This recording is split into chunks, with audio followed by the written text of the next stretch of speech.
e, bu toprakların İslamileşmesi, bu toprakların halklarının İslam'a kazanılması yolunda Müslümanlar çok büyük fedakarlıklar ve büyük gayretler göstermişler.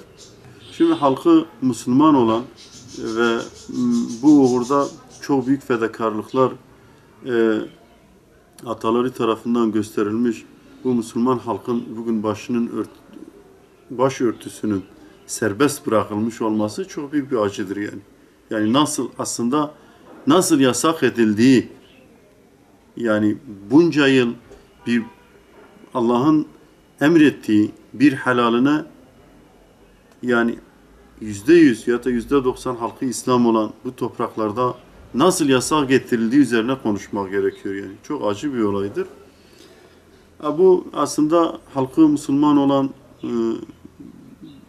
bu bölgenin ve tabii ülkenin insanlarına sistemin işte başörtüsüne özgürlük ve işte başörtüsüne serbestiyet getirmiş olması çok büyük bir nimet de değil, minnet de değil yani.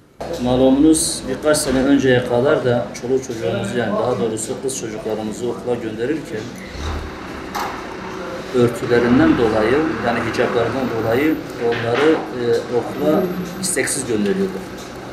Hani okul ortamı kötü olmasında artı inancımızın gereği, yani çocuklarımızı örterek göndermemiz gerekirken çocukların başı açılırken velilerin zoruna gidiyordu. Yani veli istemediği bir durumdu. Yalnız hükümetin son zamanlarda attığı adımlardan dolayı orta öğretimde örtünün serbest bırakılmasından dolayı güzel bir gelişmedir.